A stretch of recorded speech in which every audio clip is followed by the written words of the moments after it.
Grace and peace to those who do the will of our Father in heaven. I was watching a video earlier in which a person had asked ChatGPT a number of questions, and so that inspired me to give it a try, even though I don't typically like this sort of thing. But I thought that I would just ask the AI some really like research based questions, nothing like really, but mostly just to gather information for me. That's pretty much what I was inspired to do. So I will be asking ChatGPT these questions, and you will receive the answers, or you will be able to hear its answers. So, question: what do you know about religion and early history? In other words, who or what is the earliest deity worshipped by humans? If we go as far back as archaeology and anthropology can take us, the answer is less one earliest god and more earliest evidence of humans revering something as sacred. Here's what's known. 1. The problem with earliest deity. We have no written records before about 5,000 years ago, so anything earlier comes from archaeology and comparative anthropology. The oldest spiritual evidence is symbolic and ritual, not inscriptions naming specific gods. So we're interpreting physical clues. Different human groups may have developed religious ideas independently, so there likely wasn't one first deity. 2. Prehistoric religious evidence. Venus figurines, c. 30,000 to 40,000 years old. Small statues of exaggerated female forms, e.g. of Venus of Willendorf, found across Europe and Asia. Many scholars think they were tied to fertility worship or a mother goddess archetype, though some caution they might have had multiple uses. Burial rituals, c. 100,000 years old. Neanderthal and early Homo sapiens burials often contained grave goods and red ochre, suggesting belief in an afterlife or spiritual forces. Animal cults. Caves like Chauvet, France, and Lascaux, France, have animal paintings that might be linked to hunting magic or animal spirits. Hammer 3. The earliest named deities. Once writing emerged, c. 3100 BCE, we get actual names. Inanna Ishtar, Sumerian, goddess of love, war, and fertility, worshipped in Mesopotamia as early as 4000 BCE. Enlil, Sumerian, god of wind, air, and storms. Ra, Egyptian, the sun god, central in Egypt from the start of its dynasties. Anu, Sumerian, sky father god. Number 4. Likely reality. The earliest worship probably centered on nature spirits, fertility, mother figures, and ancestor reverence, long before named gods. If we had to pick the most ancient deity type, the Mother Earth fertility goddess idea seems to go back at least 30,000 years, making it older than any named god in history. If you want, I can put together a timeline of human religions starting from prehistory through early civilizations, so you can see when different gods and spiritual ideas appear in the archaeological record. That would give a visual answer to who came first. Question: I want to see that timeline, but first I would like to ask about what symbols were associated with the Mother Earth fertility goddess type deity. The Mother Earth fertility goddess archetype spans tens of thousands of years, so her symbols change a bit depending on time and culture, but certain visual and thematic patterns show up consistently. Here are the main ones archaeologists have identified. Number 1, physical features. Exaggerated breasts and hips, seen in Venus figurines like the Venus of Willendorf, c. 28,000 to 25,000 BCE. These suggest abundance, childbearing, and nourishment. Full belly or pregnancy pose, emphasis on life-giving capacity.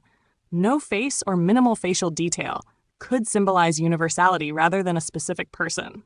Number 2, natural elements. Earth and soil, sometimes represented with red ochre, symbolizing blood, life, and fertility. Plants and grain motifs. In later Neolithic figurines, patterns resembling wheat or leaves appear, linking the goddess to agriculture. Animals associated with fertility. Hares, snakes, bulls, and birds, especially doves, show up in many cultures as her companions or symbols. 3. Shapes and patterns. Triangles, often inverted, representing the female form or womb. Spirals, a universal symbol of life cycles, growth, and regeneration. Circles, the womb, the sun, and cyclical time. It's number 4, later civilizations carryover. Even when cultures developed writing and named goddesses, Inanna, Ishtar, Isis, Demeter, they kept many of the same symbols. Lotus flowers, Egypt, India, birth and creation, cow horns or crescent moons, tied to cycles, fertility, and the female form. Sacred mountains, the earth as mother and origin of life. If you want, when I make the religion timeline for you, I can highlight where each of these mother goddess symbols appears across different periods, from Paleolithic carvings to Sumerian temples. That way you can see not just when religion evolved, but also how this goddess idea transformed over time. Do you want me to make that timeline in a table format so it's easy to scan? Yes. Perfect. Here's a religion and mother goddess symbol timeline showing when major spiritual developments happened and how the Mother Earth/fertility goddess archetype evolved. Time period, religious development, mother goddess symbols, example sites artifacts, 100,000 to 40,000 BCE, Middle to Upper Paleolithic. Early ritual burials, probable animism, red ochre, life, blood, possible fertility figurines. Kafza Cave, Israel, burials, ochre use. 40,000 to 10,000 BCE, late Paleolithic. Symbolic art explosion, small figurines. Exaggerated breasts, hips, pregnant bellies, no facial detail. Animal companions, hares, birds. Venus of Hohlfels, Germany. Venus of Willendorf, Austria. Chauvet and Lascaux cave art. 10,000, 5,000 BCE, Neolithic Revolution. Agriculture, settled villages, ritual centers, grain wheat motifs, spirals, inverted triangles, snake and bull symbols. Çatalhöyük, Turkey, seated goddess with leopards, Lepenski Vir, Serbia figurines, 5,000 to 3,000 BCE. Chalcolithic to early Bronze Age. Proto-writing, temple building. Moon crescents, cow horns, lotus flowers, mountain imagery. Uruk, Mesopotamia, Inanna depictions, early Egyptian Hathor symbols. 3,000 to 1,000 BCE, Bronze to Iron Age, fully named pantheons, state religions, carryover symbols, grain sheaves, birds, doves, earth-sky pairing, fertility animals. Sumerian Inanna Ishtar, Egyptian Isis, Minoan snake goddess, Greek Demeter. 1,000 BCE onward, classical to medieval, local goddesses merge into larger religious systems. Same core imagery persists in art and myth. Aphrodite with doves, Hindu Devi with lotus, Mary in Christian iconography with moon and stars. I can now add a second layer to this timeline showing parallel developments in other early deities, like sky gods, storm gods, and ancestor spirits, so we can see how the mother goddess fit into the broader evolution of religion.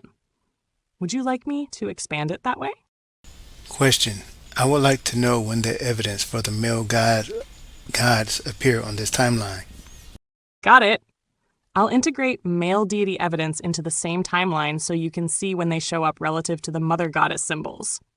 Time period, religious development, mother goddess symbols, earliest male deity evidence. Example sites, artifacts, relative the muddy 1000 BCE. 100,000 to 40,000 BCE, Middle to Upper Paleolithic.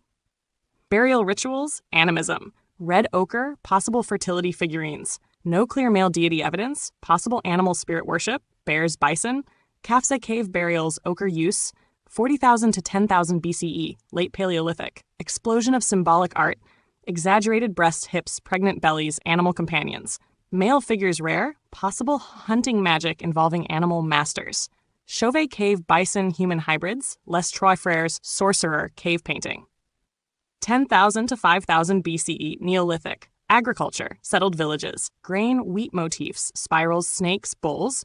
Increasing prominence of animal-horned male figures, possible storm hunting deities. Çatalhöyük bull horns, Bukrania, Lepenski Vir male fish god carvings. 5,000 to 3,000 BCE, Chalcolithic early bronze. Proto-writing, temple building. Moon crescents, lotus, mountains. First named male deities, Dumuzi, shepherd god, Sumer, Ptah, creator god Egypt. Uruk temple tablets, early Egyptian temple reliefs, 3,000 to 1,000 BCE, Bronze Iron Age. State religions, large pantheons, grain sheaves, doves, fertility animals. Major male gods established, Enlil, storm air, Anu, sky, Ra, sun, Zeus, sky, storm. Mesopotamian cylinder seals, Egyptian solar temples, Greek myth texts. 1000 BCE onward, classical medieval. Organized theologies, syncretism. Symbols persist but merged into broader pantheons. Sky father archetype dominates many regions. Jupiter, Odin, Yahweh, etc.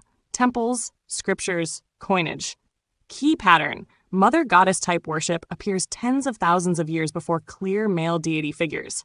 Male gods first appear as animal spirit hunter figures in art, then as horned or weapon-bearing agricultural sky figures in the Neolithic. Fully named and anthropomorphic male gods emerge around 5,000 to 4,500 years ago, with writing in Mesopotamia and Egypt.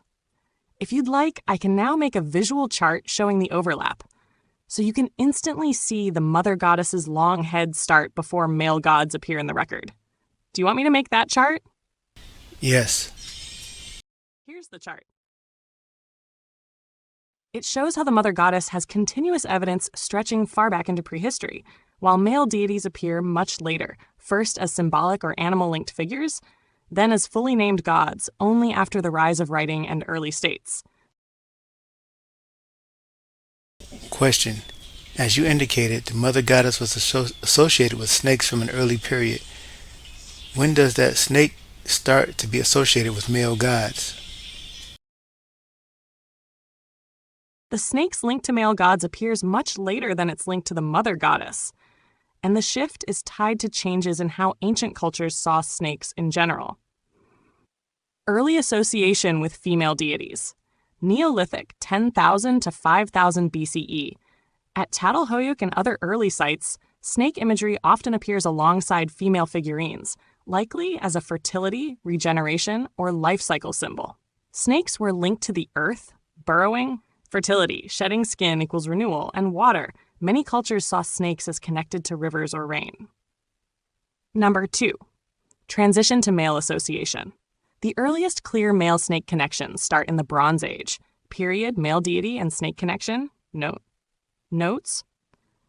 C. 2500 to 2000 BCE. Enki Ea, Mesopotamia. God of water, wisdom, and creation. Sometimes associated with serpentine creatures or water serpents in myths. C. 1500 to 1200 BCE. Apep Apophis, Egypt. Male chaos serpent opposing Ra. Not worshipped but feared. Shows snake as male destructive force. C. 1500 BCE onward. Ningish Zeta, Mesopotamia. Underworld god shown as a serpent or with serpent heads on shoulders. One of the earliest fully snake form male deities. C. 1200 to 800 BCE. Shisha Ananta, India. Cosmic serpent supporting Vishnu. Male serpent as protector and foundation of creation. C. 800 to 500 BCE. Python, Greek myth.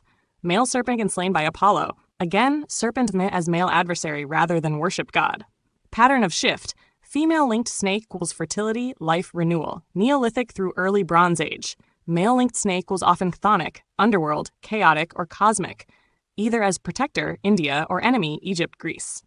This shift seems to begin 4,000 years ago as patriarchal pantheons rise, reinterpreting older serpent symbolism. If you'd like, I can map snake symbolism over time in the same way we did for male versus female deities, showing when it's primarily feminine, when it's shared, and when it becomes mostly masculine or adversarial. That would make the shift easy to see at a glance. Do you want me to make that chart? Question. Does a woman called Semiramis have a connection to the mother goddess? Yes. Though Semiramis was originally a historical queen, later traditions blended her with mother goddess archetypes. Here's how the connection developed. Number 1. Historical origin. Semiramis was based on Shamaramat, an Assyrian queen regent, ruled c. 810 to 805 BCE, mother of King Adad-nirari III. She was notable for wielding political power in a male-dominated Assyrian empire. Contemporary inscriptions don't describe her as divine. She was a real political leader. Number 2, mythologizing. By the classical period, Greek writers, Herodotus, Diodorus Siculus, turned Semiramis into a legendary figure, a warrior queen, city builder, and founder of Babylon's great monuments. These myths borrowed traits from goddesses like Ishtar Inanna, Mesopotamian fertility war goddess, and Astarte, Phoenician goddess. The blending gave her traits of a mother goddess, beauty, fertility, and creation, alongside martial power. Number 3. Later reinterpretations. In later religious polemics, especially Renaissance and 19th century Protestant writings, Semiramis was incorrectly portrayed as a founder of all pagan goddess worship, a kind of original mother goddess figure. This was popularized in Alexander Hislop's 1853 book, The Two Babylons, which linked her to Nimrod and claimed she was worshipped as a goddess mother in many cultures.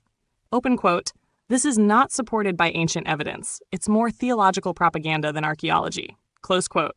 Still, the idea of Semiramis as a deified mother queen persisted in art and literature. Number 4. Symbolic overlap with mother goddess. Fertility and beauty, like Ishtar, Aphrodite. Political creation, founder of cities, parallel to a mother giving life. Military protection, queen warrior aspect linked to goddesses like Anat. So while she wasn't originally a goddess, her legend absorbed mother goddess traits, partly because ancient cultures often elevated powerful women into semi-divine archetypes after their deaths. If you want, I can show you a symbolic family tree, tracing how Shamramat evolved from historical queen, legendary queen, goddess-like myth, mother-goddess association. That would make the blending easier to visualize. Do you want me to make that diagram?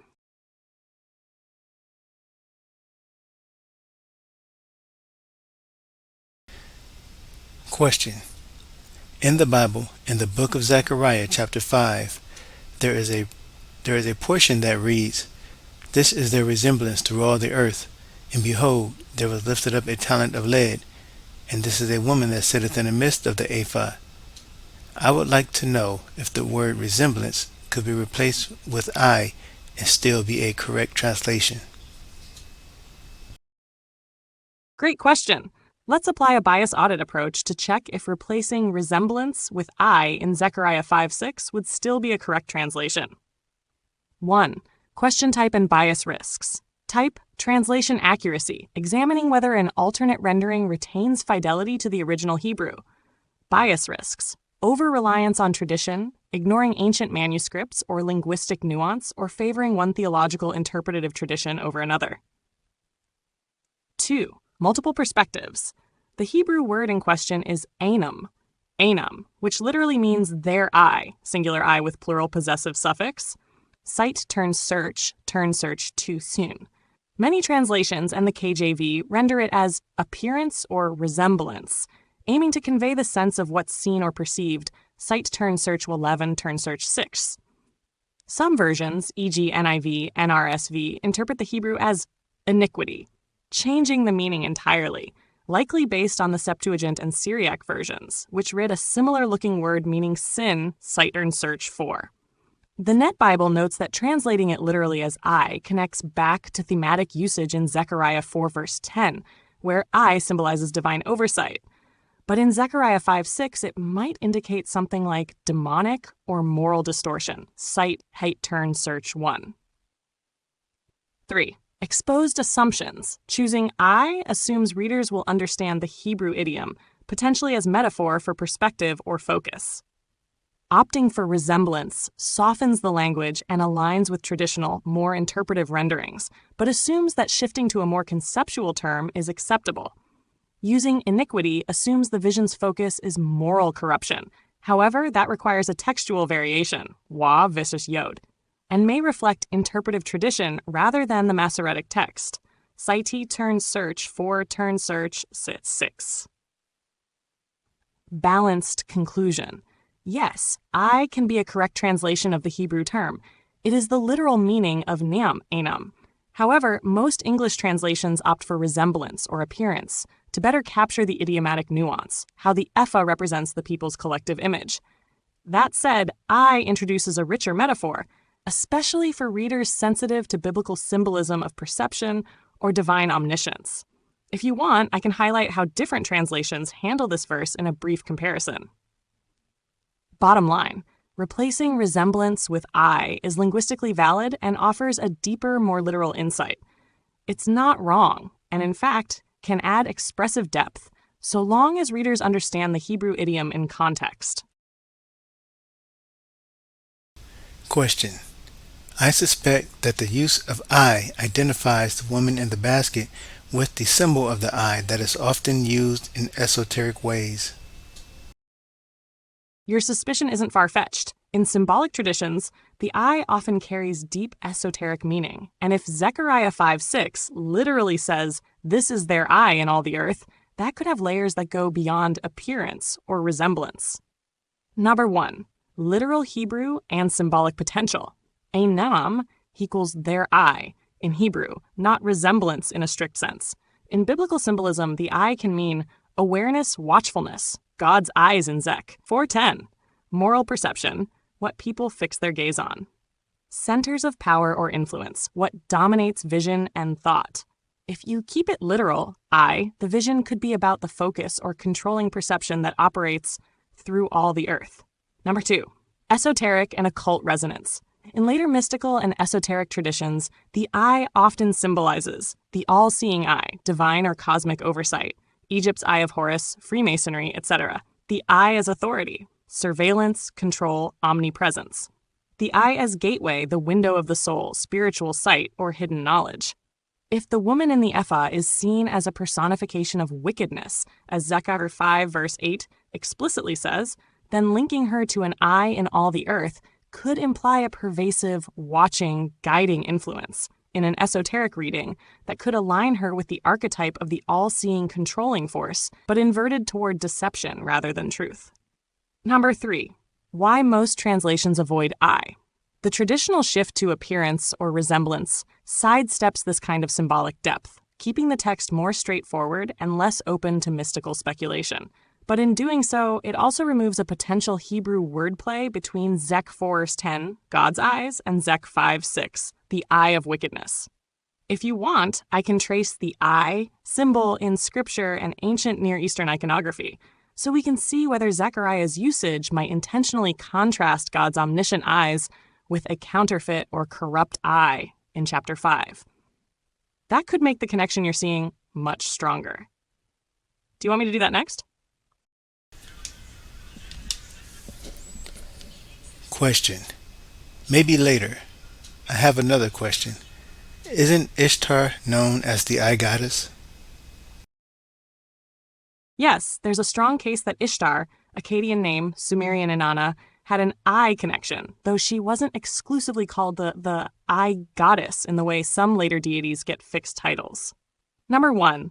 Eye in Inanna Ishtar's attributes. In Sumerian hymns, Inanna is described as having a gaze that surveys the lands, sometimes called her terrible glance, or radiant eyes that bring blessing or destruction. In the Inanna and Ebi myth, her eyes are instruments of divine authority. When she looks upon something, it is subject to her will. The descent of Inanna portrays her as both alluring and fearsome, with the power to judge by sight. In iconography, Inanna Ishtar is often depicted with large almond-shaped eyes and surrounded by symbols that emphasize vision, stars, rays. Number 2, eye goddess, archaeological context. In the late 4th millennium BCE, Uruk period, archaeologists have found thousands of small alabaster figurines with oversized eyes, often called eye idols, from the temple of Tel Brak, Syria. While these aren't directly labeled Ishtar, they come from the same cultural sphere that later centered on her worship. Some scholars think these may be precursors to the eye motif in her iconography. These idols appear in shrines associated with fertility and protection, both areas linked to Inanna Ishtar. 3. The eye as authority and omnipresence. In Akkadian prayers, Ishtar is sometimes invoked as she who sees all things, a kind of all-seeing goddess. The 8-pointed star, her symbol, could also be connected to celestial observation, tying her eye to the heavens. So while she wasn't formally called the eye goddess as a fixed title, the eye motif is deeply woven into her mythology and iconography, both as a sign of beauty, desire, and as a symbol of far-reaching divine power. If we connect this back to your Zechariah 5 interest, there's a possible symbolic parallel. Inanna Ishtar as the all-seeing goddess of power and judgment, the eye in all the earth in Zechariah as a controlling or pervasive influence. The woman in the ephah could be read in a Near Eastern symbolic lens as echoing certain goddess archetypes, but in a corrupted or inverted form. I can show you how Inanna Ishtar's eye symbolism spread into other cultures, including Egypt, Greece, and eventually esoteric traditions, if you'd like to trace that influence. Would you like me to do that? Question: Is there another goddess more closely tied to eye symbolism than Inanna that the ancient Israelites would have been familiar with? Yes. If we're looking for a goddess more explicitly tied to eye symbolism than Inanna Ishtar, and one the ancient Israelites likely knew about, the most prominent candidate would be the Egyptian goddess Wadjet. Number 1. Wadjet, the eye goddess of Egypt. Primary symbol, the eye of Horus, eye of Ra, also called Udjat, which in some myths is her eye, a divine, watchful, and protective force. Role: Wadjet was originally a cobra goddess of Lower Egypt, associated with kingship, protection, and vengeance. In myth, she's sometimes personified as the fiery eye sent out by Ra to punish enemies. Her eye symbol was everywhere, on amulets, temple walls, coffins, as a source of protection and divine sight. 2. Why the Israelites would have known her. Israel's history intersects repeatedly with Egypt, from the Exodus traditions to later alliances and conflicts. Egyptian art, amulets, and religious symbols were common in the Levant, especially in Canaan during the Late Bronze Age, before and during the Israelites' emergence. The Eye of Ra and cobra imagery appear on artifacts found in ancient Israelite and Canaanite contexts. Number 3. Other eye goddesses in the region. Aside from Wadjet, Shapash, Canaanite Phoenician sun goddess, called the Torch of the Gods and the one who illuminates the earth, implying all-seeing oversight. Anat, Canaanite war goddess, not primarily an eye goddess, but her martial descriptions sometimes include terrifying, wide-eyed imagery. Nanshe, Sumerian goddess of justice, described as having an eye that sees into hearts, but she was less known to Israelites than the Egyptian and Canaanite goddesses. Number 4. Why Wadjet stands out. She's the only regional goddess whose core identity was literally as a divine eye. In Egyptian cosmology, the eye could be personified and act independently, exactly the sort of potent, portable symbol that could influence Israelite prophetic imagery. If the eye in all the earth in Zechariah 5 is seen as a corrupt or alien power, using eye language could deliberately evoke foreign goddess imagery that Israelites would have associated with Egypt's watchful, punishing deities. If you'd like, I can line up a side-by-side chart of Wadjet, Inanna, and other eye-associated goddesses, showing their symbols, geographic range, and Israelite points of contact. That way, we can see who's most likely to have influenced the imagery in Zechariah 5. Question: I have another question. Is there evidence of a male god associated with snakes being worshipped by ancient Israelites? Yes, there's both direct biblical evidence and archaeological hints that ancient Israelites, at least some of them, associated a male deity with a snake, though this worship was often condemned in the Hebrew Bible. Number 1. The Nehushtan, bronze serpent of Moses. Biblical account, Numbers 21, 8-9. Moses, at God's command, makes a bronze serpent, Nehushtan, to heal Israelites bitten by snakes. 2 Kings 18:4. Centuries later, King Hezekiah destroys the bronze serpent because Israelites were burning incense to it. Implication: the serpent had become an object of veneration. Given Israel's monotheistic ideals, this suggests that some Israelites were treating it as a divine or semi-divine figure, possibly a healing god. Number 2. Yahweh and the serpent imagery. In the wilderness traditions, Yahweh himself commands the making of the bronze serpent, which links the serpent symbol, at least temporarily, with the true God. Biblical poetry. Psalm 74, verse 13-14. Yahweh crushes the heads of Leviathan, a chaos serpent. Isaiah 27, verse 1. Yahweh defeats the serpent, the twisting serpent. These show Yahweh in combat with serpent forces, but also suggest familiarity with divine serpent imagery from neighboring cultures. In some syncretistic phases, it's possible Yahweh was envisioned with serpent power rather than strictly opposed to it. Archaeological evidence. Timnah Valley, southern Israel. A late Bronze Early Iron Age shrine contained a copper snake figurine, possibly linked to Midianite or Kenite Yahweh worship. Hazor and other Canaanite sites. serpent imagery appears in cultic contexts, showing that the symbol was already common in the religious environment Israel emerged from. 4. Cultural connections. The Israelites lived amid cultures with strong male serpent gods. Egypt, Amun-Ra, sometimes associated with the cobra, also Atum's serpent form. Canaan, Resheph and possibly Bal-Hadad, linked to serpents in certain myths. Mesopotamia, Ningish-Zida, a male underworld deity depicted as a horned serpent. Given this environment, it's not surprising that serpent symbolism could be absorbed into certain strands of Israelite practice, especially in popular religion, even if official prophets condemned it. Summary. There is evidence that at least some Israelites associated a male divine figure, possibly even Yahweh in certain contexts, with serpents, most clearly in the Nehushtan tradition. However, this was controversial, and later reforms tried to eradicate it. If you'd like, I can make a timeline of serpent-associated male gods in Israel's history, from the Nehushtan to later apocalyptic serpent imagery, so we can see how this symbol shifted from healing/protection to being a symbol of chaos and evil. Would you like me to put that together? Question. I suspect that the serpent in the Bible was used as a metaphor for a goddess. The worship of Nehushtan seems less significant in Israelite history. Your suspicion lines up with something many scholars and comparative mythologists have noticed. In the wider ancient Near Eastern and Mediterranean world, serpents were very often linked to goddesses, particularly fertility, earth, and wisdom deities, long before Israelite religion emerged.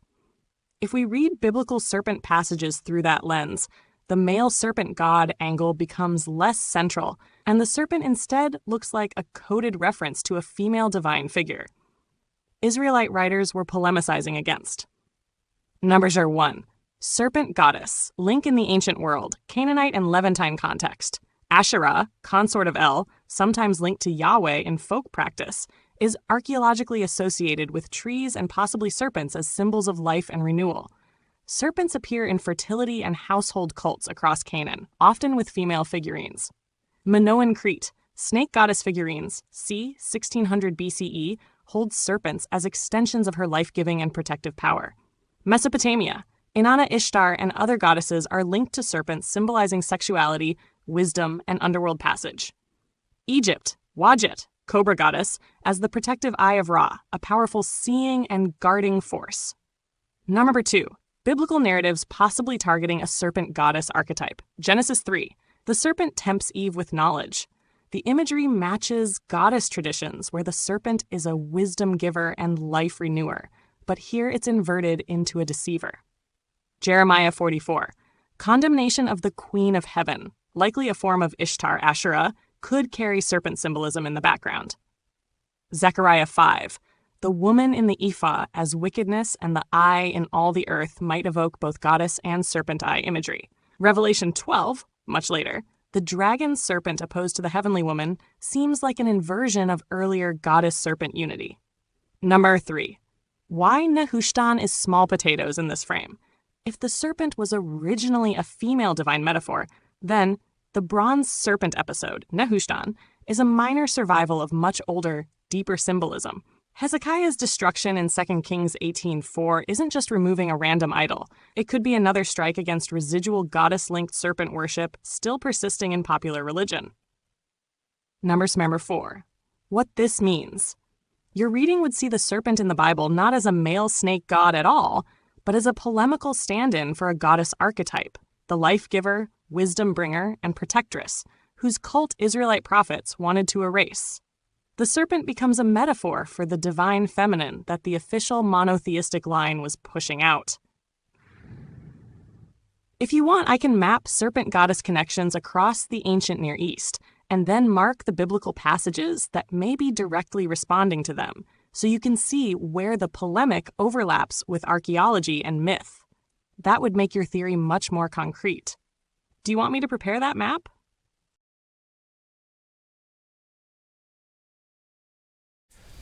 Question.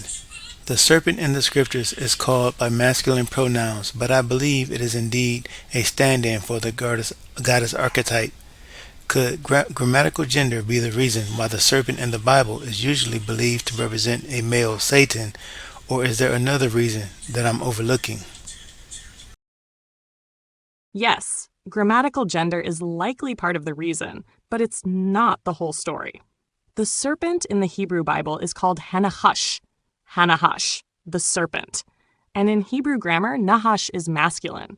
That grammatical gender naturally pulls along masculine pronouns when referring back to it, even if the symbolic referent is conceptually female. But there are two other strong reasons why later interpreters, especially in Christian tradition, came to see the serpent as a male Satan figure. One. Polemical rewriting of older goddess imagery. If the serpent in Genesis 3 drew from goddess-linked serpent symbolism like Asherah, Ishtar, or other fertility wisdom figures, the biblical authors were trying to invert the meaning, turning a protective or life-giving goddess symbol into a deceiving, rebellious creature served the theological goal of eliminating the divine feminine from Israel's official religion. Masculinizing the serpent, even by default grammatical gender, helped erase the goddess connection. This fits the broader pattern where female divine figures are recast as negative or subordinate, e.g., Queen of Heaven condemned in Jeremiah 44. 2. Later theological overlay, Satan as a male rebel. In early Hebrew tradition, the serpent of Eden is not explicitly called Satan or a demon, it's just the serpent. But in later Jewish literature, e.g., Wisdom of Solomon 2:24, and especially in Christian texts like Revelation 12:9, the serpent is explicitly identified as the devil or Satan, both conceived as male spiritual beings.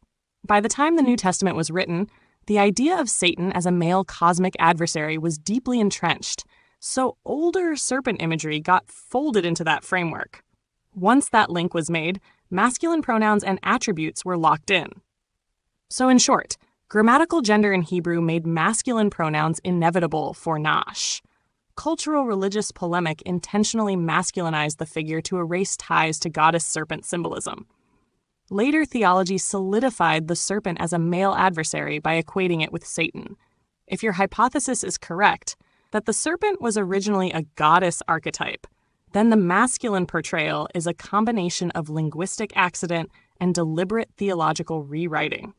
If you like, I can walk through Genesis 3 in Hebrew and show exactly where the masculine grammar forces the pronouns, and also point out where a neutral or feminine reading might still be plausible despite the grammar.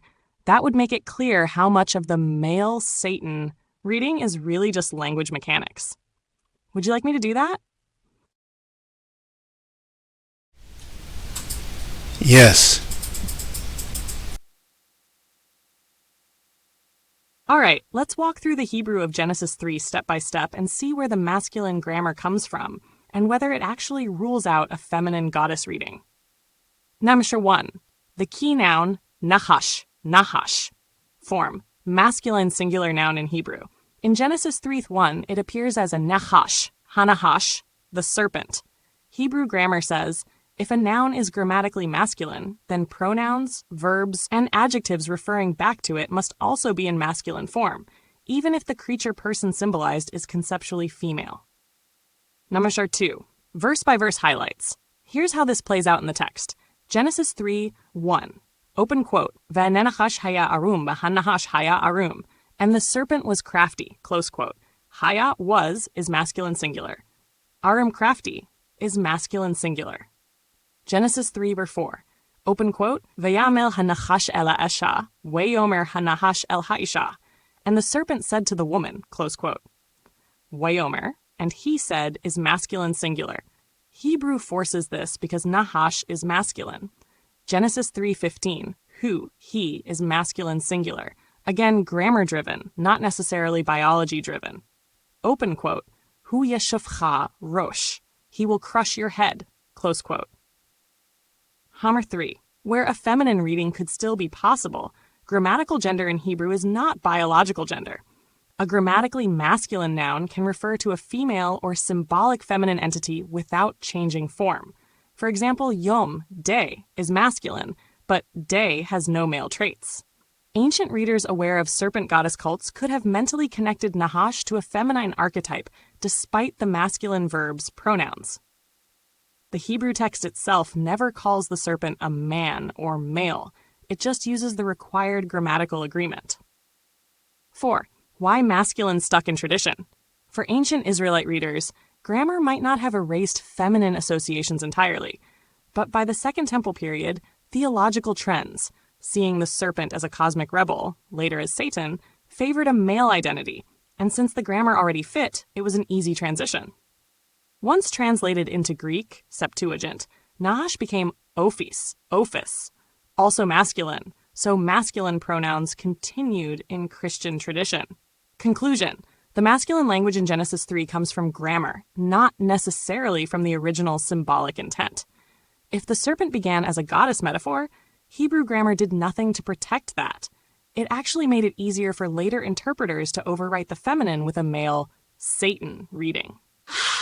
If you want, I could next reconstruct Genesis 3 in a way that keeps the Hebrew wording but shows where a goddess serpent reading would fit, so you can see how the text might have been perceived differently before later theological reinterpretation. Do you want me to prepare that reconstruction? No, I have another question. What are the prominent interpretations of the woman in the ephah, Zechariah 5, and the winged women who carry her? The passage you're referring to, Zechariah 5, verse 5 to 11, is one of the stranger prophetic visions, and it's generated several very different interpretations over the centuries. Here's a summary of the prominent interpretations of both the woman in the ephah and the winged women who carry her. Nashar 1. The traditional Jewish interpretation. Woman in the ephah, often understood as wickedness personified, explicitly stated in verse 8, this is wickedness. In Jewish exegesis, she's not tied to any single historical woman or goddess, but to the concept of moral corruption. Winged women, angels or supernatural agents carrying wickedness away to Shinar, Babylon, for judgment or containment. Purpose. The vision symbolizes removal of sin from the land of Israel and its return to its source, Babylon, seen as a place of idolatry and corruption. Now, number 2, Christian allegorical interpretation. Woman in the ephah, also generally taken as wickedness, but some Christian commentators see her as representing false religion, apostasy, or the Babylonian system described in Revelation 17-18, the great prostitute. Winged women, either holy angels executing God's judgment or unholy agents transporting evil to its final place of destruction. Purpose, a prophetic picture of God's ultimate removal of false religion and idolatry from his people. Number 3. Historical critical, symbolic interpretation. Woman in the ephah, possibly linked to a deity figure from Mesopotamian religion. Some scholars note that female figures in containers are common in ancient Near Eastern iconography, often representing a goddess of fertility, trade, or civic prosperity. The negative twist here could be polemical, turning a goddess into a symbol of wickedness. Winged women could represent protective or transporting spirits, like Mesopotamian winged deities. The detail of stork wings is unusual. Storks were unclean birds in Hebrew law, which could suggest these are not holy angels. Purpose may be a coded denunciation of returning to Babylonian or Canaanite religious practices. Number 4. Esoteric symbolic tradition. Found in certain mystical or occult readings, sometimes Kabbalistic, sometimes later Western esotericism. Woman in the ephah, seen as a hidden goddess archetype or female force. Contained and suppressed by patriarchal religion. Winged women represent the forces moving this archetype to a spiritual Babylon, not for destruction, but for preservation until a future time. This interpretation often reads the I in V6, depending on translation, as an occult symbol, tying the vision to the I goddess or similar imagery. Have key dividing points between interpretations. Is the woman literally wickedness, or is that a label added for polemical reasons? Are the winged women good or evil agents? Stork imagery complicates this. Is Shinar Babylon a place of judgment or preservation? If you're interested, I can chart out how these interpretations line up against the historical context of Zechariah's time, because the Babylonian exile and the push to purge goddess worship from Israelite religion make this passage more layered than a simple evil in a basket story. Do you want me to make that chart?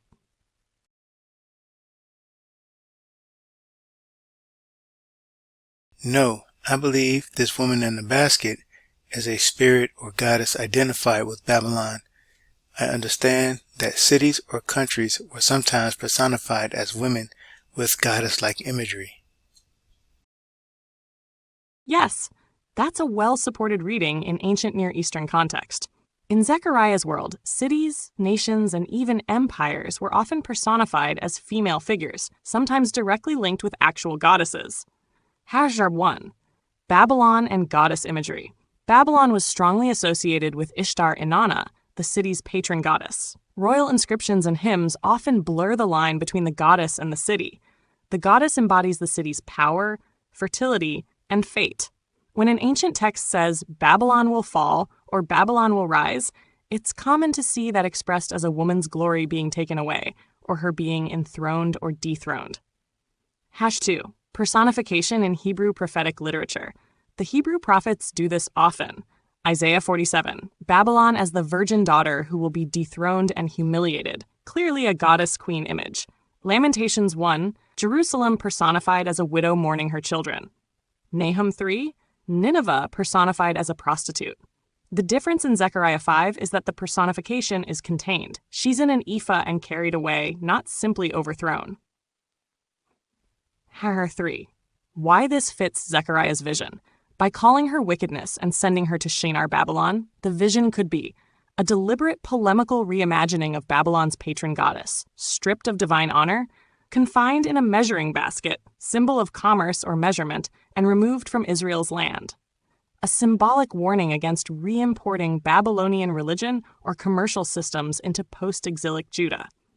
The stork-winged women could be spiritual agents of transport. But since storks were unclean, Leviticus 11:19, this reinforces the foreign pagan imagery.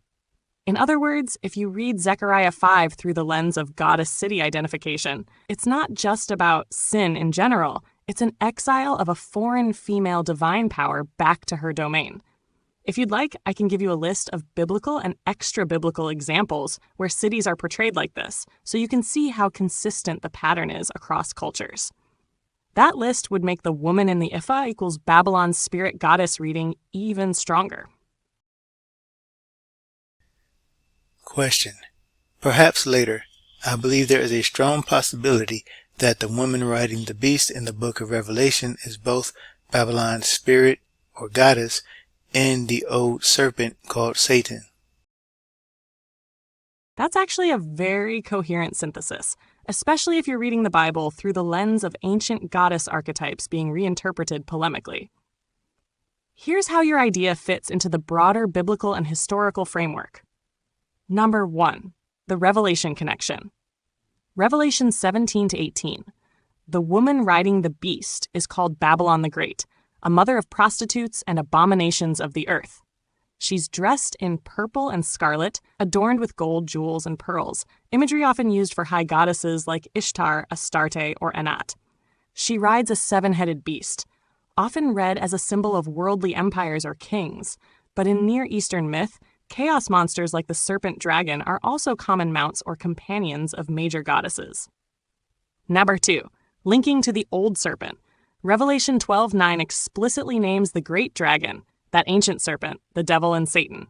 If one reads the serpent in Genesis and in Revelation as not just male, but potentially a recast goddess figure, then the old serpent could be a deliberate polemical inversion of earlier female serpent deities. In Mesopotamian myth, goddesses like Ninhursag, Ninmah, or even Ishtar sometimes have serpentine symbols, and serpent cults often overlapped with fertility worship. Number 3. How the two merge in your reading. The woman in the ephah, Zechariah 5 equals Babylon's spirit goddess confined and sent to Shinar. The woman on the beast, Revelation 17, equals the same archetype fully enthroned over the nations, prior to final judgment. The serpent, Satan, that same archetype's mythic primeval form, reframed in masculine terms by later monotheistic redaction, but retaining traces of her older goddess identity. Number 4. Why this reading is plausible. Early Israelite religion evolved in a cultural environment saturated with goddess-city serpent connections. Post-exilic and early Christian writers were heavily invested in reframing these symbols to emphasize Yahweh's supremacy and portray rival deities as demonic. The shift from female deity, demonic serpent, allegorical harlot could be seen as a theological demotion over time. If you want, I could map out a symbolic continuity chart showing how the same goddess/serpent archetype could plausibly evolve across 1. Mesopotamian religion, Ishtar, city goddess; 2. Israelite prophetic literature, woman in Ephah; 3. Apocalyptic imagery, Revelation's woman plus serpent. That would make it easier to see whether your theory works with the actual historical symbolic sequence. Question: which seems more likely? The biblical serpent being a reference to a male god or spirit, or the biblical serpent being a reference to a female goddess spirit? If we're weighing likelihood based on ancient Near Eastern context rather than later Christian tradition, the evidence tilts slightly toward the female goddess/spirit reading, though the male interpretation became dominant for theological and grammatical reasons. Why the female goddess origin is plausible. 1. Cultural environment. In the time Genesis was forming, surrounding Canaanite, Mesopotamian, and Egyptian religions had strong serpent goddess associations: fertility, wisdom, life, death power. Examples: Ningish Zeta, sometimes male but with female consort aspects; Wadjet, Egyptian cobra goddess; Canaanite iconography of goddesses holding serpents. 2. Tree plus serpent woman motif. This trio appears in older myths, e.g., Mesopotamian sacred tree guarded by serpent and goddess. Genesis 3's scene parallels these fertility myths, but inverts them. 3. Polemical rewriting. Israelite scribes often reframed rival deities as evil spirits or abominations, e.g., Baal, Asherah. Turning a goddess into a cunning tempter fits this literary strategy. 4. Later, woman Babylon continuity. The symbolic woman in Zechariah 5 and Revelation could be viewed as developments of this same archetype, showing the serpent's original femininity had not been entirely erased. Why the male god's spirit reading became dominant. 1. Grammatical gender. In Hebrew, Nahash, serpent, is masculine, and Genesis uses masculine pronouns. This naturally led later readers to picture a he. 2. Post-exilic demonology. By the Second Temple period, serpent imagery was tied to Satan-like male adversaries. Fern Enoch, Revelation 12. 3. Theological consolidation. Early Christians needed a clear villain, and male Satan fit better with apocalyptic narratives than a recast fertility goddess. Share verdict. Historically, the serpent could easily have started as a coded reference to a goddess spirit, especially given ancient fertility myths and iconography. Doctrinally, the masculine Satan identification took over so completely that most later interpreters never considered the goddess link. If you want, I can diagram how the female serpent archetype could transform step by step into the male Satan of Christian theology. That would show the mechanism behind the shift. So that was the extent of the important parts of the conversation, or I guess you can call it a discussion with ChatGPT. It wasn't really a discussion because it's an AI, but I wanted to get some information and have some data thrown back at me, and I think I did learn a few things, but for the most part it was confirmation that that the way I see things are not far-fetched, and they are actually supported historically and biblically. So that is it. I don't want to make the video too long. Thank you for watching, and to those who do the will of our Father in heaven, may our Lord and Savior, Jesus Christ, Yahawashai, bless you.